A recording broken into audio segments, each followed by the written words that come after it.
listening to the House by the Video Store podcast.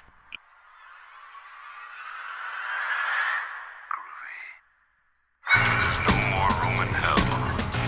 The dead will walk near. We have such sights to show you. I kick ass for the Lord! Praise God! Give away! Welcome to the House by Video Store podcast. I'm your host, William, and joining me today will be Derek. Hello. And that'll be it because Sean will not be able to join us today. But in this episode, we'll be talking about Insidious: The Last Key, the newest movie in the Insidious franchise, which is... So it's Insidious, it's the fourth film, The Last Key is. There's been 3 prior ones, and this is a prequel to the original 2 Insidious films, but a sequel yeah. to the third film, but with elements that are a prequel to everything. So this kind of got itself in the same exact situation that the Fast and Furious franchise found itself in.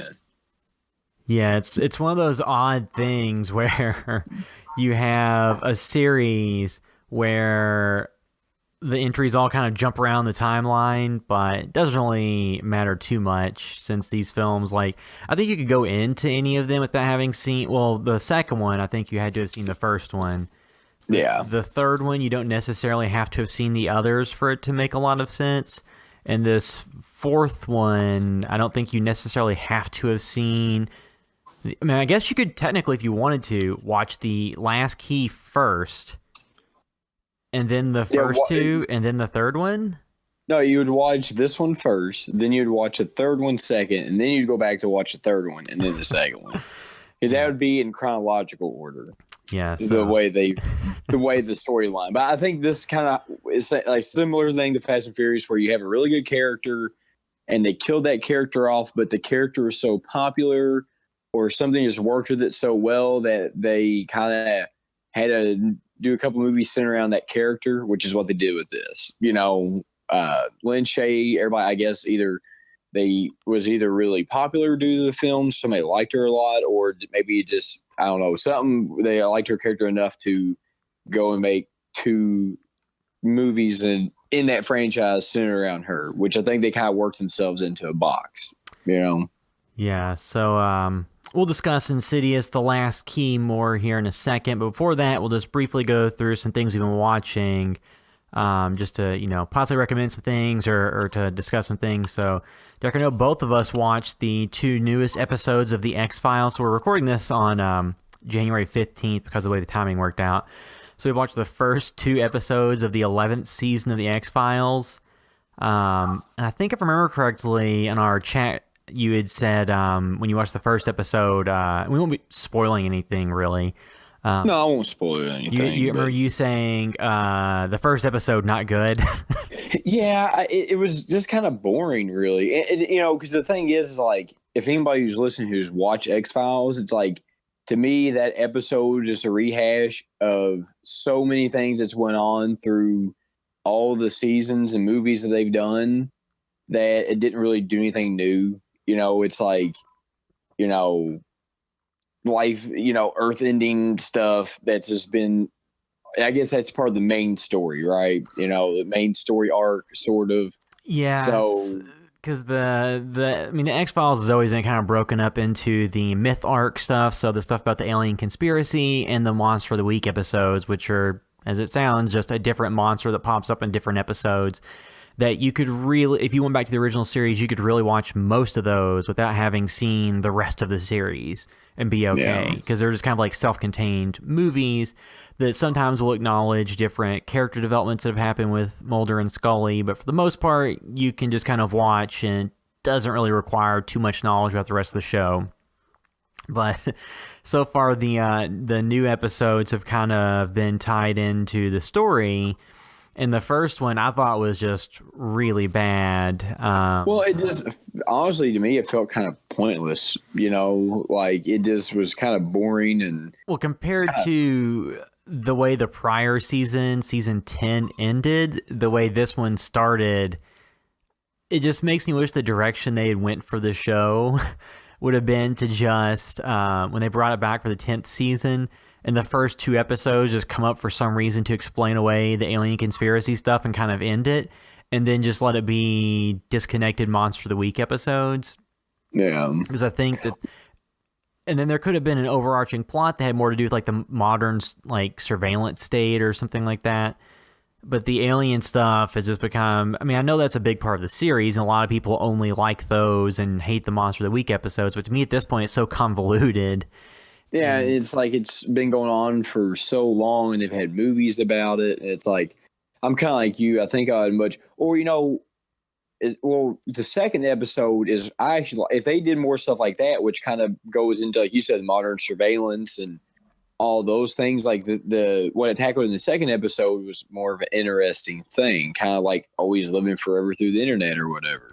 Yeah, which is kind of like a Black Mirror episode. Yeah, which to me, I would much rather see things kind of like that, but like you said, like for an entire season, where just kind of all kind of maybe interconnected to that, but you still have your one-off episodes and, just kind of like the weird things. But I kind of hope if they do the alien stuff that they can, because it's kind of a weird thing that they kind of like almost put themselves with the way the first episode with like a very tight time frame, but then the second episode was kind of like not very urgent with what, it just seemed kind of odd the way that it was playing out. Well, something else they've done that I'm not sure I care for is they've made Mulder and Scully essentially into like Jason Bourne or something, where they're able just to kick most people's asses and be like masters of firearms. And in the original series, like they were capable, but not exactly taking out like armies of people by themselves, which... Well, I think though too, like for back in the day, like it worked out, but at some point, like these people have been through so much, it's kind of like I can see him being a little bit better than just the average. Well, too, though, something to take into account is from the original series to now, they've kind of been out of the game. Yeah. I mean, they had the events of the second film, which happened, I think, came out in 2008, but yeah. So like the first episode, I thought was a bit of a letdown and set a really negative tone or start to the season. The second episode was better. Hopefully some of the following episodes with different directors and writers will be a little bit better. Because how many episodes is it going to be? I think this new season is 10.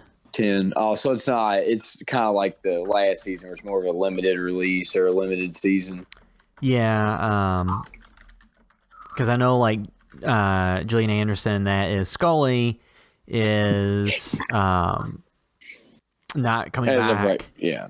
As of right now, that could change. But Well, I mean, I think they're like both her and Duchovny are both busy to begin with and didn't really want to commit to a 22 episode season.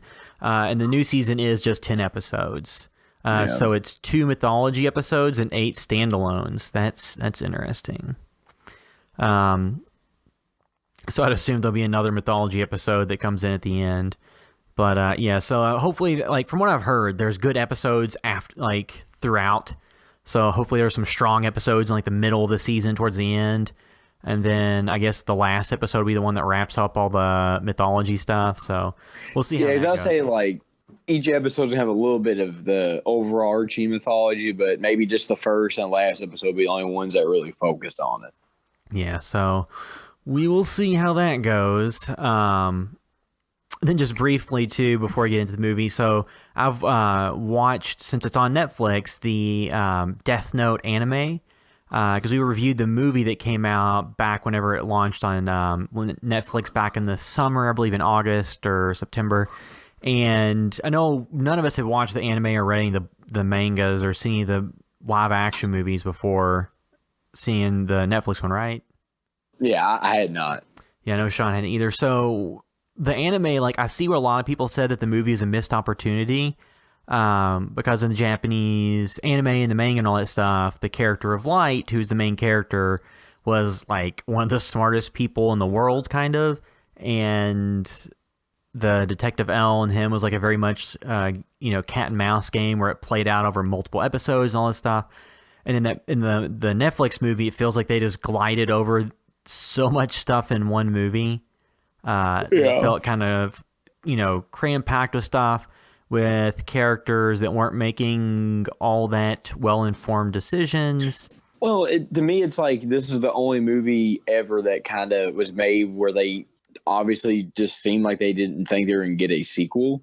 So they just threw everything out there. You know, we covered it in the podcast, but yeah, I think that was just, there's too much. It was almost like, what's the old expression, too many cooks in the kitchen or something? Like, Yeah. there's just so much stuff going on that you couldn't really enjoy any of it. Well, you know? yeah, it just felt very compacted. I mean, the anime to me does drag a little bit once you get into it. Well, I mean, to be fair, like Dragon Ball Z, how many episodes did that have of just nothing? You know, yeah, that's true. And in the anime, there is a female character that's like, you know, at least verbally abused by the main character. If you know, not other things, but like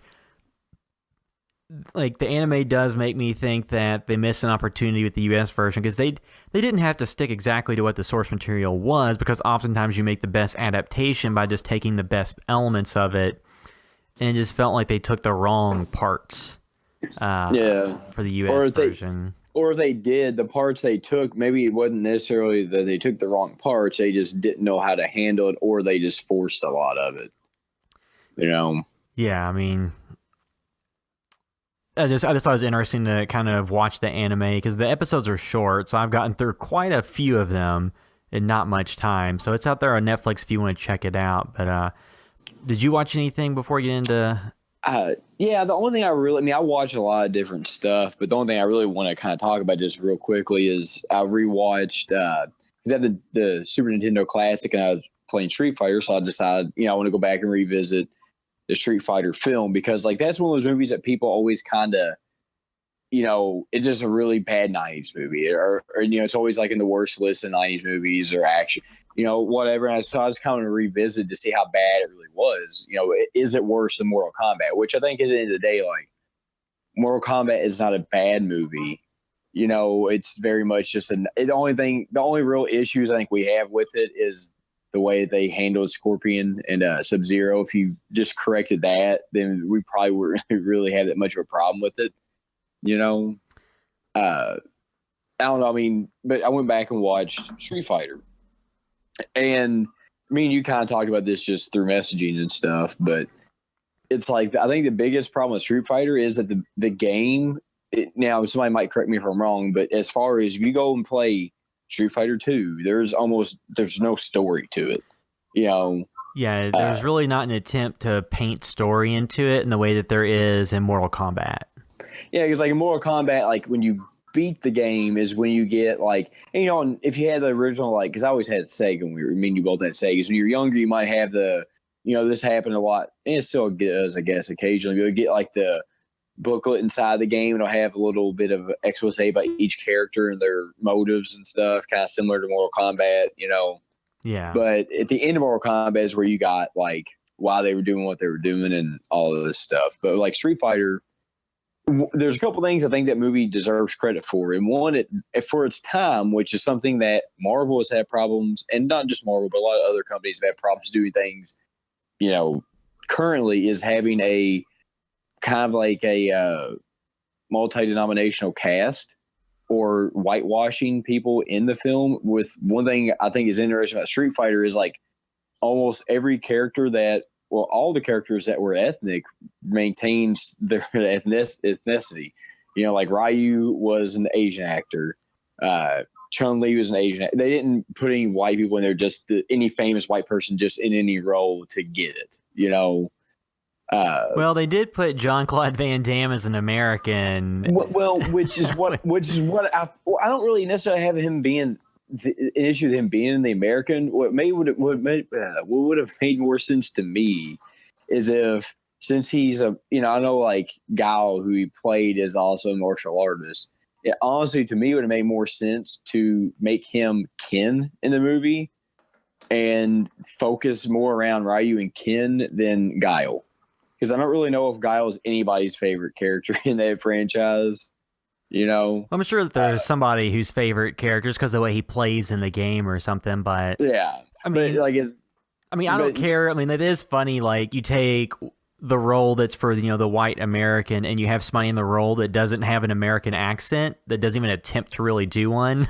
Yeah, or even really, I mean, like he's white, but he doesn't. His accents, like you said, he obviously does not have an English accent. They cast a white actor, but they just really didn't give a crap about continuity of. I mean, but too. At the point in time, like you can have people in the military that have, from different backgrounds and have different accents and stuff. It's just the funny part is that he was supposed to be Guile. Yeah, and it's like if you put him as like Ken, but like one of the most true to comic or movie characters I've ever seen is I'm forgetting his name now. I have to look it up. The guy with the Spanish guy, the Matador that has the Vega. Vega, yeah. The guy that got to play Vega, which is actually a Native American guy, he's not Spanish. But anyway, he looks dead up like the character. Like they couldn't have found anybody more perfect to play that role. But it's just funny, like how accurate they did some of those things, but like almost to a goofy amount. Because I think this is probably one of the movies that like, because you remember like in the superhero movies in the late '90s, like X-Men's a perfect example. And you can get a little bit in Spider-Man 2 with some of the other characters they had. But they went enough, like the Green Goblin looked nothing like the Green Goblin's supposed to. Dr. Octopus looked nothing really similar to Dr. Octopus, which is fine in the universe. But this movie, to a fault, like had the characters look overly too much like him. Like, I'm going to probably pronounce the name wrong, but Bolrag, however you say his name, the boxer character. Yeah. Like, Balrog or whatever. Like, in the middle of the film, they're like fighting soldiers because M. Bison has a really lame army. And, like, for no reason at all, while they're in the middle of fighting, he goes and changes and puts on, like, some starter or champion-looking shirts and shorts and boxing gloves to go fight people. It's like, why in the world, if you're fighting people that are trying to kill you, do you put boxing gloves on? It just stuff like that. It's like they almost say too true to the way some of the characters look. But the worst thing of all of it is I'm keep forgetting their names. Blanca, whatever his name was. Yeah. Oh my God, that was like some Lou Ferrigno looking, like 1970s Hulk, special effects. The way that because they pretty much painted the guy, gave him a huge nose, some like clown looking hair, and just kind of made him look yellow. It was so bad. Well, and that was too, like, the budget was estimated at $35 million, which seems like a lot, but apparently it wasn't enough to spend too much on Blanca to make him look like a actually intimidating character and not just kind of goofy. It looked, I mean, like, overall, like, the movie's not bad. It follows the same kind of, really notoriously bad for Jean-Claude Van Damme films where there's no action up front, it's all in the end.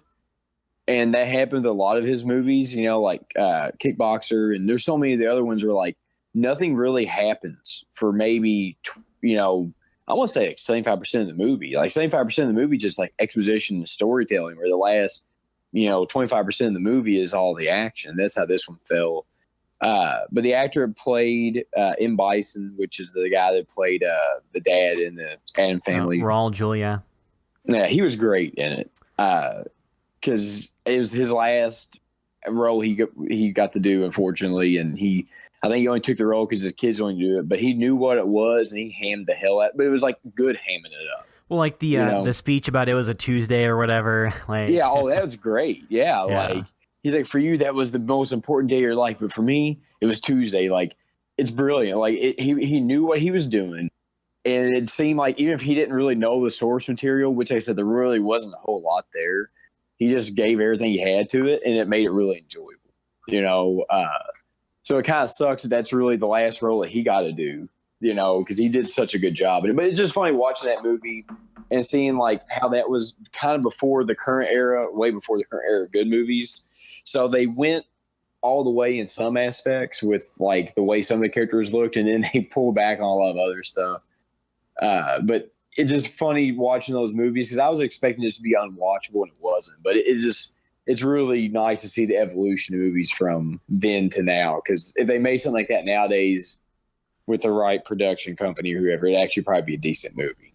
But yeah, well, and two, like, I remember seeing that in theaters when it came out. But the truth is, current day, they still haven't really made video game movies much better.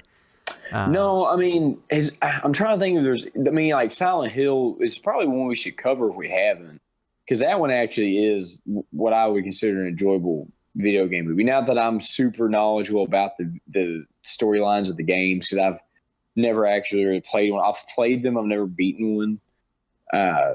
But I mean, I remember watching that and remember it being pretty good. You know, that's also been probably 5 or 6 years since I last saw it. But Yeah. Yeah, but it'd just be interesting if they could ever get a video game movie right. It's not like Assassin's Creed was, I think, the last one that they did. And I don't know, that one kind of bombed. There's Tomb Raider's coming out this summer, so we'll have to see how that goes. Yeah.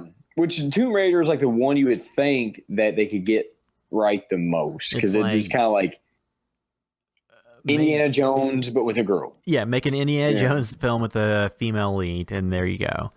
Yeah. So is that it? So we move into... Yeah, we move into Insidious. Okay, so Insidious, The Last Key. We'll start now. We'll hold the spoilers for it until the end. Not that there's many spoilers to it, but yeah, we'll I mean, hold whatever. If you've seen the trailers for it, then you've seen some stuff that happens later in the film. Yeah, you've seen almost all the... Yeah, unfortunately. Not that... Yeah, I mean, what was your impressions of this movie? Do we need to set it up real quick? Do we want to just... Yeah.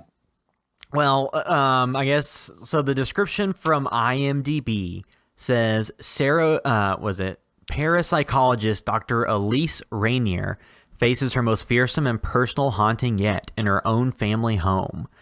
So it's essentially delves somewhat into the past of Elise, the character portrayed by Lin Shaye, and kind of dives into that story and things that have to do with more like her family history.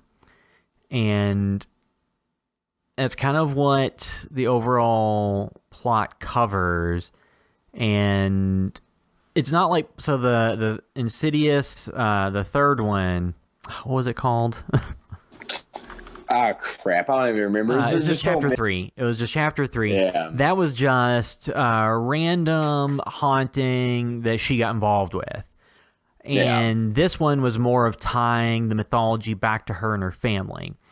And I think that, to me, that approach is something I find problematic with a lot of media today, movies, TV, all kinds of stuff. It's for the most part relatively rare that they want franchises to occur where things just happen based on random chance of characters getting involved.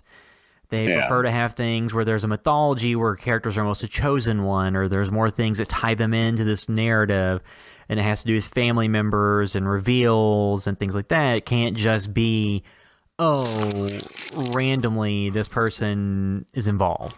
So to me, that was kind of a step back. Yeah, I think that was one of the most disappointing things in it is, like, I don't have a problem with the exposition, the setup of the film, if it got tied into, you know, like kind of showing how her powers got and those kinds of things. But like you said, when it gets so centered to her, and it's like this, to me, it's like you said, it's a setback, because the third one was everything they did right. You know, it was random chance. It just, you know, everything kind of fell into place. I think you almost have more freedom when you do it that way. Maybe you can be a little more creative and honestly be a little more fun. But when you kind of set back to where it's like, you almost like it, you kind of, like I said with other things, you like work yourself into a box, because you have to have this, and this happen to get the end. And you already know like what the end's going to be. And there's certain things, without getting into spoilers, they said like early in the film, like you knew how it was going to happen. You knew that this one thing of significance was going to be at the end, like what was going to set everything right. And I didn't like that no one had that early in the movie, you know? One, two, something I'll say. So when you saw this movie, was the theater crowded? All right, let me talk about that real quick, because I will never forget this experience. I usually go, we have Tinseltown in Louisville. I go there. It's a Cinemark theater. They do all the reclining seats. And if you I used to get online through the app and buy them, because you can just go ahead and reserve your seats ahead of time. And I find that to be very simple, because you buy a ticket and it is seat, just let's just say G1 and 2. All right. Those are your seats because you bought G1 and 2. And I've never have complained about millennials probably on this podcast till this instant, because me and Courtney went and we bought tickets for G1 and G2, which whatever it was, I don't remember. But it's the same seats I always get whenever we go there. Anyway, we go there and there's like two people sitting in our seat and we've asked them to move. And then like that caused me and her asking those two people to move because they were in our seat caused about 30 other people to have to move because nobody was sitting in the right spot. And then there was a young couple that came over to us and was like, yeah, these are our seats. And I was like, no, they're not. These are our seats. These are our tickets. And okay. And they turned out they had E1 and E2, which is like whatever the row was in front of us. And then the two, either they oversold the tickets or they were lying or something. So like these two people are just going to stand next to us the entire time. And the girl's like, well, just having these assigned seats is so difficult. And it's like, I've never heard that uttered in my entire life that assigned seats were difficult, But yeah, it was a packed theater. It was just an interesting experience to see 30 people have to get up. And I'm not exaggerating that number. It's not me just like bloviate. It's literally like 30 people had to move because nobody's in the same seat. But it was a very young audience of like, I feel like it was like a fraternity and sorority like night out or something. Sorry, sorority night out. So it was like a bunch of dude bros out there, and it was just really weird. Were there popped collars and such? Yes, there was a lot of khakis and Patagonia pullovers. Well, hey, don't hate on those. Well, apparently those are extremely popular with dudes in like college. But yeah, it was really interesting that crowd, and they were like very loud about everything, even stuff that wasn't scary. So yeah. So. Or go ahead. It was a very energetic crowd that couldn't understand basic concepts like your seat is this. This is where you sit. I think that assigned seating is pretty straightforward, and I prefer it because then for relatively busy movie nights, if you got your seats ahead of time, then you don't have to get there super early. You can just kind of stroll up when if the movie starts at 9, you can get there at 9 and go and get snacks, wherever, get to your seat by 9:10, and you still got a few minutes of trailers left. Yeah, you're not in a hurry. It's, you already have your tickets, you're sitting at. If you buy them early enough, the seats you actually want. Like, I honestly think that when they sell movie tickets, it should have, like, so say it starts at 9, it should say 9. The ticket itself should then say what time the actual movie will start. It's like, movie starts at 9:20. Yeah. Because, I get they want you to watch trailers and it's advertisement, it's part of their business model, but sometimes, like, if you've seen a number of new movies in theaters, then you see far too many of the same trailers that show way too much of the movies. Yeah. But well, I guess the other thing is they hope that you show up there at 9, and then because of the trailer Coke commercials, you go and buy concessions, which chances are if you're going to buy concessions, you generally buy them before you sit down anyway. Yeah, I don't think anybody, once the trailers ends and they show a commercial for Coke, then goes and buys one. Yeah. Which, there are probably people that do, like, sounds really good. But yeah, generally, I do think that'd be nice, but I don't know why they wouldn't do that. But there's, like you said, probably some arbitrary clause, and like when they get selling the movie or something, that they have to, show the trailers. But anyway, right now, all the trailers are really bad for like every movie they've shown. So yeah, player one or whatever. Ready Player One. I'm like, I don't even care to get the name right. It looks so bad. 1980s nostalgia of the movie. Yeah. But back to so my theater, the only reason I brought that up is so I saw this on a Sunday early. So in the theater I was in the row in front of me, there were a handful of like young teens, and then like or smattering like a few random people in the front rows, and then next to me there was a man and his wife, or I guess his wife. And I couldn't tell if they were asleep or if they were just super, super heavy breathers. So it was kind of tough to tell what's going on there because, like, are they asleep? Because I was trying to gauge what the room's reaction was to some of the scares. So I couldn't tell if people sitting next to me were asleep or if that was just how they sound breathing. So I really wasn't sure what their thoughts were at all. And the kids in front of me didn't really react to anything. They just annoyingly talked at some points. But the movie so far, like, we're recording this, like I said, on January 15th. The worldwide gross is $95 million, which is really good. Which is very good. U.S. it's at $50 million. I was interested with the crowd reaction because in the audience I was in, there really weren't any reactions to any of the scares. No, there were a lot of reactions to scares when I was there. It just, to me, like, the problem is that these are kind of like, to me, like rehashed, kind of lame scares in this one. Like, none of them are like, all of them, none of them are just like basic jump scares. Whereas, like, we talk about this a lot where it's like a squirrel or a cat or a mirror reflection or something. Like, they all were integral to the story. Like, they all had a purpose for happening. But at a certain point, like the haunted house type scare stuff doesn't always work. Honestly, I don't think this movie is any worse than, or any better, however you want to see it, than what was the second Annabelle? Yeah, the Annabelle, whatever the second one was.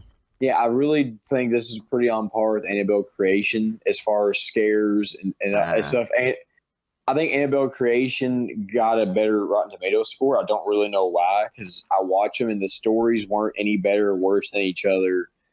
The acting may have overall been a little bit better in Annabelle, but to me, it's like I didn't see a huge gap in between those two movies. Well, I didn't see a 50 point on the Rotten Tomatoes scale of difference. So on the Rotten Tomatoes meter, Insidious: The Last Key is at 33%. Like, I would say, comparing Annabelle Creation to Insidious: The Last Key, I think that the scares and things set up in Annabelle Creation were much more, the set pieces are much more effectively executed than in Insidious: The Last Key. And I think the thing that's disappointing about that in Insidious is that the prior film was so good at Chapter 3 had a sequence like in a bedroom that was like one of the, in a very tense scene. That was one of the things that I was more impressed by in recent years when it comes to like scare sequences, or and two, the thing about that one was in Chapter 3, it wasn't a jump scare. It was, you set a situation up, you let it continue to happen, you know that something's coming around, like building the anticipation for it made it work. As opposed to this movie, I don't really feel like they did that. No, they didn't. And Lynn Shay is doing a good job. It's just they weren't giving her great material this time around.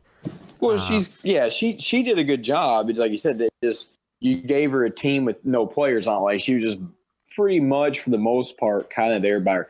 Like, some of the supporting actors are better than others. The Specs guy, like that crew of guys, the two men in there, I don't know their Specs and Tucker, which were, to me, really enjoyable. I haven't watched the first two in so long, but in the third one, I remember them being both like very enjoyable. And in this one, it's something you kind of talked about. Just this film was kind of weird with them because, Lynn Shay's character runs into her brother who has two young daughters. Now, in real life, those daughters are between, those actresses are between mine and your ages. One's like 30 and one's like 29. But in the movie, did you think that they were that old? I'm not saying they're old, but did you think they're that age, or they play them off like they're 18 or 19 or younger? To me, they're played as like possibly late teens, early 20s. Because like the way I felt in that was like they, to me, felt like maybe very like freshman in college or senior in high school is the way they played them in the movie, by the way they acted. And to have Specs and Tucker continue to hit on them the entire movie made it very awkward, because they never set those girls up as being the ages that they actually were. Yeah. They kind of de-aged them a little bit in the way they acted, so it just felt kind of creepy. So, that was the creepiest part of this movie. No, yeah, because like in the movie, so yeah, like the character of Specs and Tucker, I'm not sure exactly what age they're supposed to be portrayed as, but like the actors themselves are, I think like Lee Winnell's like early 40s, and the other guys like around the age like late 30s, early 40s. And the characters in the movie, to me, like you said, they could have possibly been high school aged. They never really said, but it made it seem as if they lived with their father. That, you would think you would be in a relatively younger age range, like younger than 25. So if the movie makes it out so these guys who are like around 40 are going after these girls who could still possibly be in high school, that's kind of, especially in today's climate, not the best look. Yeah, especially in this climate, but just in general, like, and I like the actors that portray them. I like those characters. It just seemed really odd that it seemed like a weird turn. Yeah, it was really weird, and it just, to me, it just kind of made the characters less likable in a way because it's Yeah. like this is just kind of odd. Like it just you felt kind of like you were at a bar and there was if you live in Louisville, you go to 4th Street and there's a bunch of dudes that wear like tap out crap still and like affliction stuff. I haven't been there in a long time, but they used to wear that stuff and they're like way older than these girls hitting on them. It's just awkward to watch, and that's kind of you felt like watching this. It's Yes. like, So just to translate for anybody that's not from Louisville, so big populated bars in a downtown city area that's the quote unquote like popular bars that actually all the locals hate. And if you went there on the weekends, what you would typically see was a group of guys that had like veins bulging out of their arms. They were probably in like their mid-50s that were either on steroids or tried to be on steroids or look like that, who wore clothes where they're trying to look 20 years younger than they really are, going after girls who were 21. and just really, really awkward to watch. Yes, because most of the time the girls were like, you're my dad's age. And then like, oh, so does that mean you want to call me daddy? So just terrible stuff like that. And it felt like this movie had that level of humor. Yeah, and that's it was just weird because to me, two characters that they set up previous film, and like I said, I can't remember the first two as well because it's been so long since I watched them, and they were probably done well in those two. So it's like you took these good characters and you made them kind of weird in this one for some reason. Well, and the humor just didn't land at all with those elements. Like the humor landed in other spots with them, but not in that. Well, and I mean too, like it was kind of a shame that I saw it like on the, like I said, it did well at the box office. Just the timing I saw it that weekend was early on a Sunday, so it had one of the the lightest crowds of the weekend because it was an early showing for a horror film. Yeah. But like all of the points, I could tell where it was intended to be jokes, just met with silence from everyone. Yeah, I think that happened a lot in the theater. I mean, there were people that laughed. There were funny things in it, but I just think a lot of it was kind of, like you said, especially in this climate, it was weird. But I think just even if you took that out of it, I still think they wouldn't have landed because they were just kind of weird. I said, if they maybe set those girls up as being, the ages they actually were, I should say women, not girls. Yeah. But they set those women up in the ages that they were, but they felt like girls in the film. Like they felt like they were like, 18 or younger. Or still living at home with their dad. Yeah. It's a set up of weird, because the dad, that actor who's from X-Men, it's got to be in his 60s or 70s, so it's kind of, it's just weird. That part was weird to it for me, which unfortunately kind of made the entire film less enjoyable. And, we kind of talked about this too. It's like the biggest thing about these Insidious films, genuinely, I can't talk tonight, generally are the creatures, the monster that they're going after, whatever the entity is that is causing the haunting. And I think this one was probably the weakest of all of them, and the least memorable, because it's not that it couldn't have been creepy, but the creepiest parts of it in the movie were the stuff you saw in the trailer.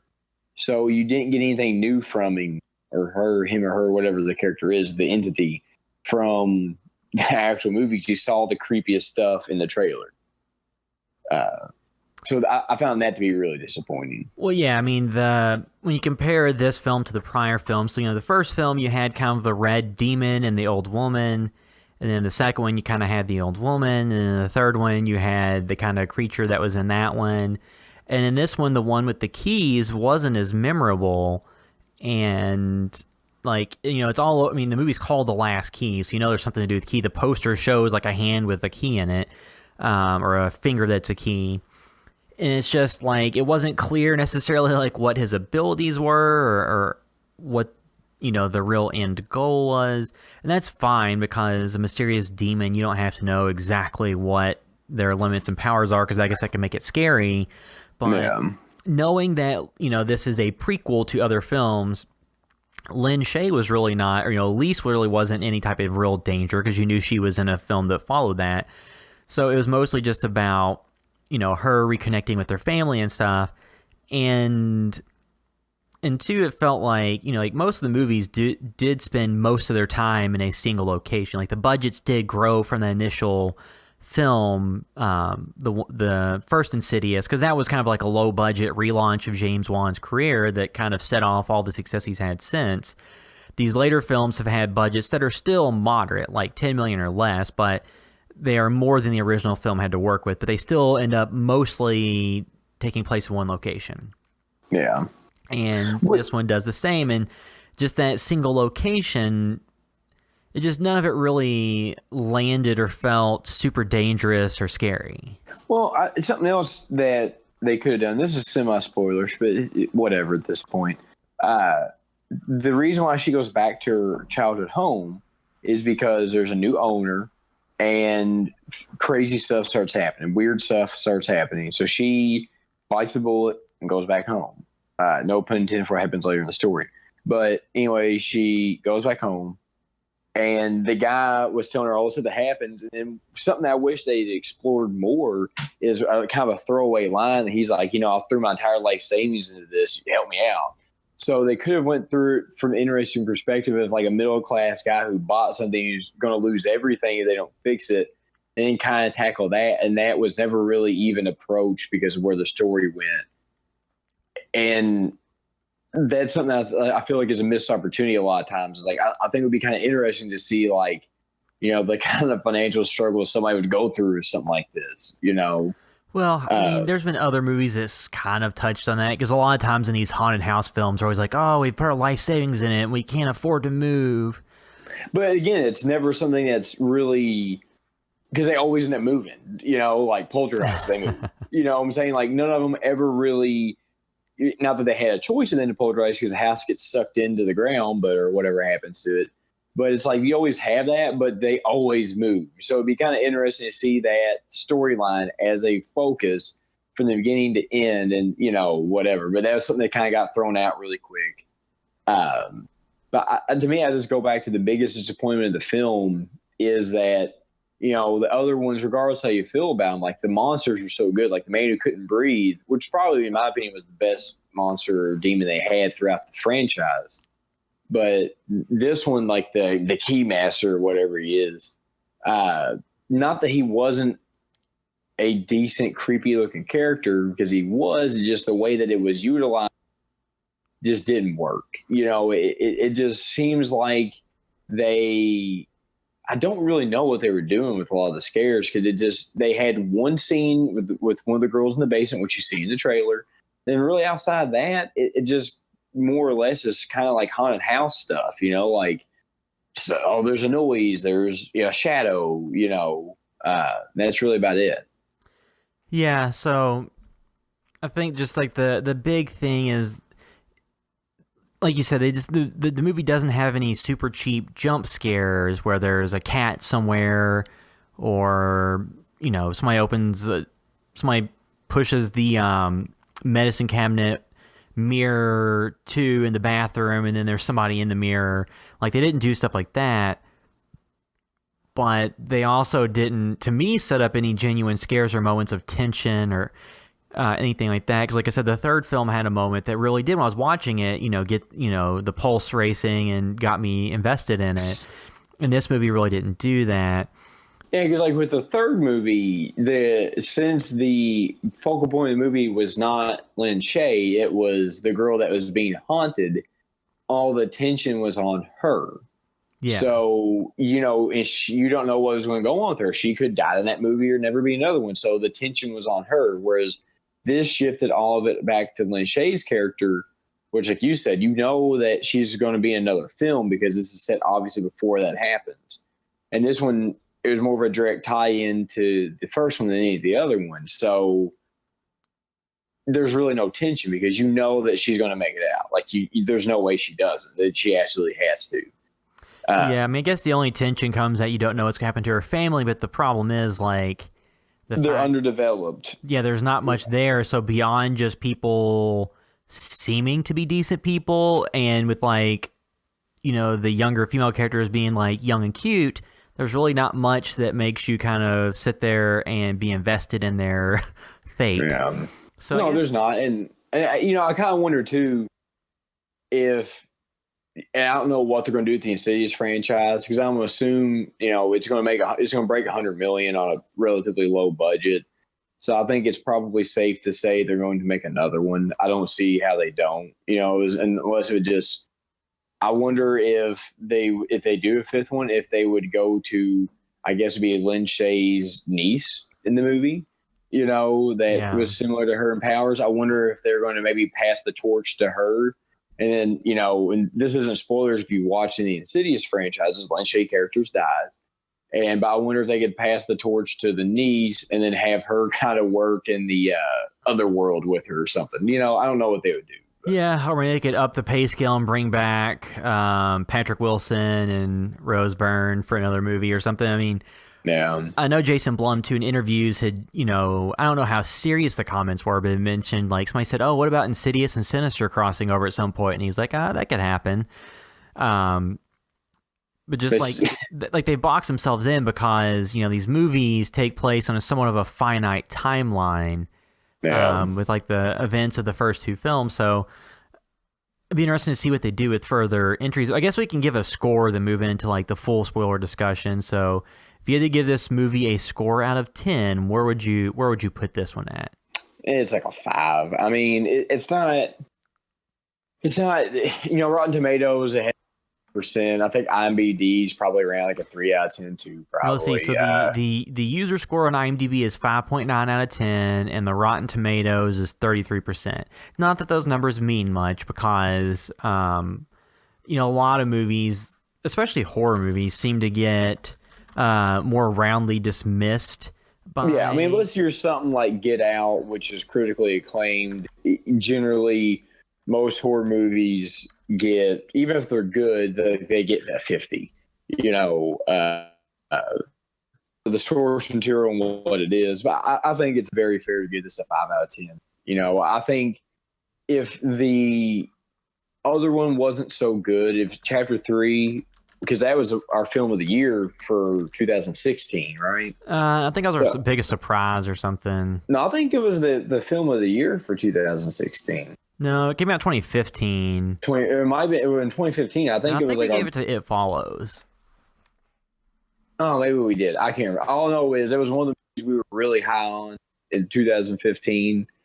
I know it was something that Sean liked a lot, you liked a lot, and I liked a lot as well. Yeah, because on Rotten Tomatoes, that one had a 58%. Yeah. So I think that one, you can kind of throw the Rotten Tomatoes score out in horror films for the most part. But the first film was 65%. With that one being so good, it's kind of like the opposite for me almost. Is like that was, our biggest surprise. And this one, just coming off the heels of doing our best stuff podcast, like this could already be a nomination for biggest disappointment, given where Chapter 3 left off. Yeah, I mean, and I would say around a 5 is fair too, just because, seeing Lin Shaye as Elise, like there is some, she does have some good things to do. There is some enjoyment to be had throughout the film. It's just, it never really, to me, ever set up an effective set piece where anything really got me invested in it. It felt relatively safe, which, I guess is to be expected somewhat of like the fourth entry in a franchise, but it just didn't really feel like it did anything new. And yeah, but you say it feels safe, but like, that's what was nice about the third one is the third one didn't play it safe, Well, so it's so weird that it went from that to, like you said, it went from being a little bit different to being so safe. It doesn't make much sense. Well, like, I think just to boil it down, so I think the problem is, so the third film had Lin Shaye come in and be a big part, but it started and shows you a lot of this other character who's the one who was at stake and in danger. So it was Lin Shaye coming to her rescue to help her. So you had a good, setup where you kind of knew what the stakes were, and there was actually someone who was in danger. And then in this fourth film, some sound effects going on. Yeah, dog treat. Sorry. So then in this fourth film, you start out with Lin Shaye, and then you mostly spend time with her, then it kind of shifts and tries to make you care about these other characters that they didn't build up. And then knowing that she can't die in the movie because she's in later films, leaves you in the situation where she's not really at risk or in danger, but other characters are, but you don't really have much investment in them. So I think that's where they went wrong. Yeah, because only one character, really, out of all the film, the only one that was in the end, only one of them was in danger. You know, that was the new character. So outside of everybody else, only one was in danger. You know, so that I think that being a prequel sequel does take tension out, because you said you already know she's going to live. Yeah, so I think they would have been better served to spend more time with other characters. So so we gave our review. So we both gave it a 5. Before we do, just a very brief spoiler discussion. Make sure if you're listening to the podcast, leave us a review on iTunes. It helps other people find the podcast. Make sure to subscribe to us on YouTube if you haven't already, and watch all the different videos released there. We release the podcast there, so we always enjoy seeing comments. We also have all of our short films up there. We also have all of our short films on our Facebook page. We also post up to Instagram, so you can find all the links to all that at housebythevideostore.com. If you want to find us specifically on the internet, you can find me on Twitter at William Caps. You can find me on Twitter and Instagram at MetaWorld. It's at MetaWorld Derek. Yeah, sorry, I can't. Yeah, I can't even talk to you. Okay, so briefly discuss some Insidious last key spoilers, then we'll wrap up. I guess the thing is, what are the spoilers? You know, because like kind of. Well, so I guess the spoilers are that her dad wasn't really an abusive, terrible person. He was being influenced by the spirit in the house. So it wasn't her father wasn't a terrible person, and he did kind of try to rescue her at the end. And then her mom ultimately was the one who rescued her and the nieces. So I guess the big spoiler, or not the big spoiler, but the big plot twist was that the key creature was responsible for her father's descent into darkness, and it wasn't him being a terrible person. Which, to me, my opinion is, what would have made it creepier is if the dad was just a shitty person and was a terrifying guy who attracted the spirit. You know, like, I think that would have made a little more sense, you know, because I think it kind of makes everything less creepy if, like, you know, the spirit can manipulate, because that kind of sucks that you could be manipulated by a spirit to, you know, kidnap people and keep them locked up in your basement and then kill them. You know, it's not as, I mean, it's still like a scary thing, but it's not as scary if it's just something that's not who you are. You just get talked into it, well, you know. And two, I think a scene that had possibilities to be scary was in the basement. They found like the ventilation shaft that Elise crawls through and finds all the suitcases of the dead bodies, or the people who died. Yeah. But in that moment, you knew she was at no risk because she's in later films. So to me, it would have been better to have a character that wasn't her, or wasn't Tucker or Specs, go through that tunnel, because then there really is danger. Because like there's a part where there's a fan and like there's like people reaching their hand through it, or their arm, but since you've seen the later films, you know that everyone has their arms. Yeah, so and I mean there are good, you know, but it's like they have the serial killer, because really you think about it, the dad killed a lot of people. You know, I mean that's all from the dad. That was like, you know, what, 6, 7, 8 suitcases or something in the basement. Yeah, there was a number of them. Yeah, and the mom was in the suitcase in the basement too, I guess. No, because the mom would have been killed publicly and people would have been aware of it. You didn't really know that. It never really... Because I thought that she found the mom's stuff in a suitcase is why she got like emotional. Or was it the girl that... I can't remember. No, so I think you're forgetting. So the mom died because she got hung by the ropes in the basement of the spirits. And that was independent of the dad doing anything. When she found the stuff in that air shaft, she then realized that when she was a young girl, that somebody that she saw in the house and thought was just a spirit was an actual person who was being held hostage. And actually, that was one of the creepier moments in the movie, is like when but she's walking through the house and they're using the camera and they can see, like, you walk by and you see feet just sitting on top of a dryer, you know, and then she's like reach around and you can see the girl. There's somebody. Like that was a good creepy scene, And that was the woman. Okay, that was when she found the suitcase. Yeah, so there were some of, like you said, so when she walked through and you saw just like a pair of legs standing on a table, that was a pretty effective sequence. It just didn't really pay off in any real way.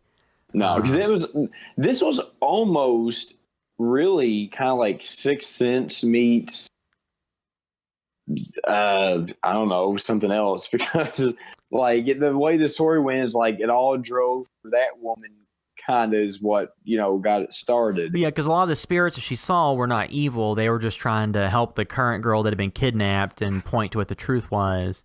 Yeah. And it was really just the one negative evil entity that was the Keymaster. So yeah, I just think the big thing to me that kind of killed the movie, or not killed it, but this really sucked a lot of the power out of it, is that you spent the majority of the film with Elise going through all this backstory and finding things out.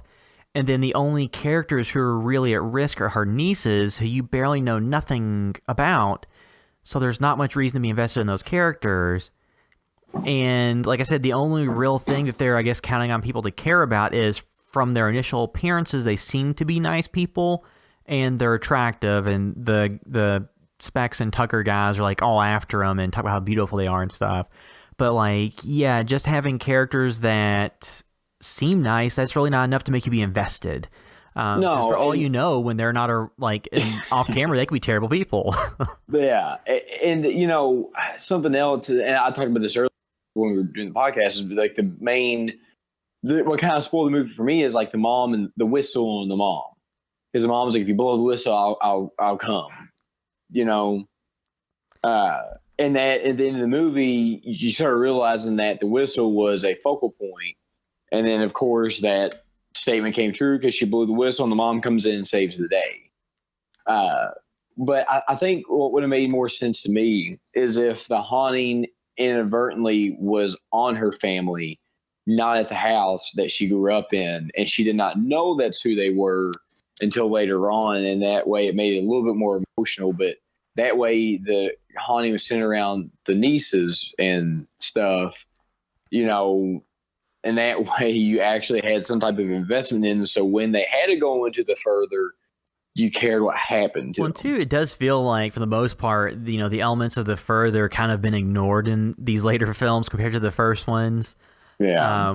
Where, being in the further is what drew entities to people, versus these later films, it's really kind of an afterthought of how they solve the problem towards the end. Yeah. But yeah, it just sounds like, all around there were some effective pieces here and there, but overall it didn't really have a story that tied it all together to make you care. And they had some missed opportunities with it. So not terrible, just not exactly what we were hoping for after the strong third film that kind of, reset it and said, okay, it doesn't have to be about this family and all this. And this one tied it even more back into those original films, showing essentially how Elise and her nieces are responsible for the first Insidious by leaving the door open for the entity to then go through eventually and possess or whatever, or attach to the kid. So it ties all these films back into the original series even more and makes it all more of kind of predestined things versus, I guess those.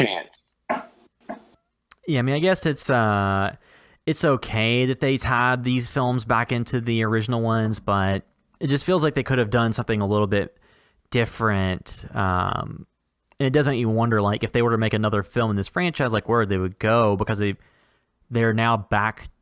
Like, this one ended directly before the first one starts, so where would the next film be? Would it be like after the first two films, or another prequel series that happened between part 3 and 4 or something? Yeah, because like you could not do another film because they pretty much, this one ends or the next one starts. It'd be like, going from what's the Star Wars movie before The Force Awakens?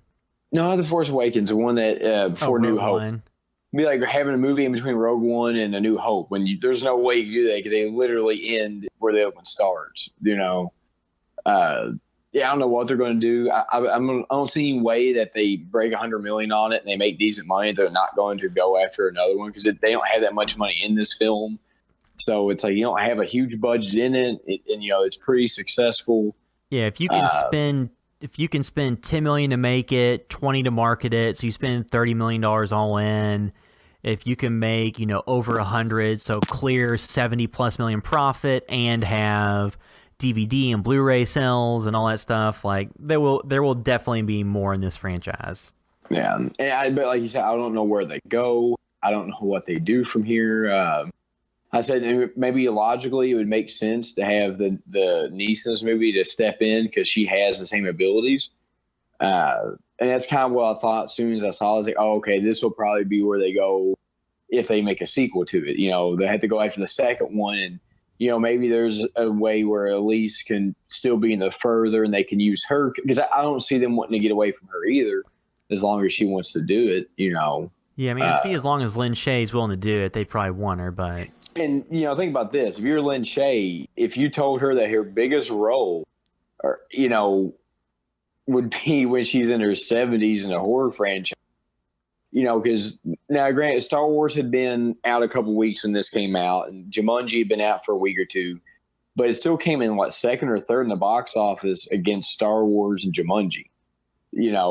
I think that in itself, is pretty impressive to think that even though I know those movies have been out for a little bit, to think that it could still you could have a movie with a 70-year-old woman that can come in the top 3 in the box office when you have, a Jumanji and a Star Wars film. I think that's pretty cool. You don't see that in much other film franchises. Yeah. It is kind of nice to see that they can take a 70-year-old woman and market her to, essentially millennials and a younger crowd and still do pretty well, Yeah, so that is an encouraging element. So hopefully, more franchises will take their cue and say, oh, we can, anchor these franchises around people we didn't necessarily expect to be able to do so with. Yeah, you don't always have to have a, super young attractive female or super young attractive dude. You can have, and you can get somebody looking at show you everybody likes, and you can have her in the role, and you can kind of think outside the box of what your lead character is, and it can still be a highly successful film